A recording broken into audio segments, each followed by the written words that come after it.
reading of the bill. Those in favor say aye. এই প্রথম মার্কিন সামরিক বাহিনীকে ইরানের বিরুদ্ধে যুদ্ধ বন্ধের নির্দেশ দিয়ে যুদ্ধ ক্ষমতা সংক্রান্ত প্রস্তাব পাশ করেছে যুক্তরাষ্ট্রের প্রতিনিধি পরিষদ। মার্কিন বার্তা সংস্থা এপি জানায় প্রস্তাবটি 215-208 ভোটে পাশ হয়। 4 জন রিপাবলিকান সদস্য ডেমোক্রেটদের সঙ্গে ভোট দেন। ফলাফল ঘোষণার পর প্রতিনিধি পরিষদের সদস্যদের উল্লাস করতে দেখা যায়। Vote the ayes are 226, the nays are 195. The bill is passed. প্রতিনিধি পরিষদের পররাষ্ট্র সম্পর্ক বিষয়ক কমিটির শীর্ষ ডেমোক্রেট সদস্য গ্রেগরি মিক্স এই প্রচেষ্টার নেতৃত্ব দেন। তিনি বলেন, অনেক হয়েছে, আর নয়। এবার প্রেসিডেন্টের সঠিক কাজটি করার সময় এসেছে।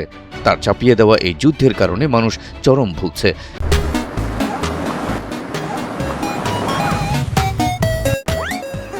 জ্বালানি তেলের পাম্প থেকে শুরু করে সুপারমার্কেট সবখানেই মানুষ আজ ক্লান্ত। এর আগে প্রতিনিধি পরিষদের স্পিকার মাইক জনসন প্রস্তাবটি পাশ হওয়া ঠেকানোর চেষ্টা করেছিলেন।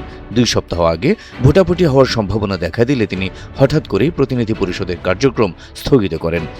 ইরানের বিরুদ্ধে যুক্তরাষ্ট্রের যুদ্ধ সীমিত করার জন্য প্রতিনিধি পরিষদের এটি ছিল 4র্থ উদ্যোগ। যুক্তরাষ্ট্রের সংবিধান অনুযায়ী যুদ্ধ ঘোষণা করার ক্ষমতা কংগ্রেসের হাতে থাকলেও সশস্ত্র বাহিনীর সর্বাধিনায়ক হিসেবে প্রেসিডেন্ট সামরিক পদক্ষেপ নেওয়ার অধিকার রাখেন। ফলে যুদ্ধ ও শান্তির বিষয়ে কার সিদ্ধান্ত চূড়ান্ত তা নিয়ে একটি আইনি বিতর্ক রয়েছে। যুদ্ধ ক্ষমতা আইন অনুযায়ী সামরিক অভিযানের জন্য হোয়াইট হাউসকে 60 দিনের মধ্যে কংগ্রেসের অনুমোদন নিতে হয়।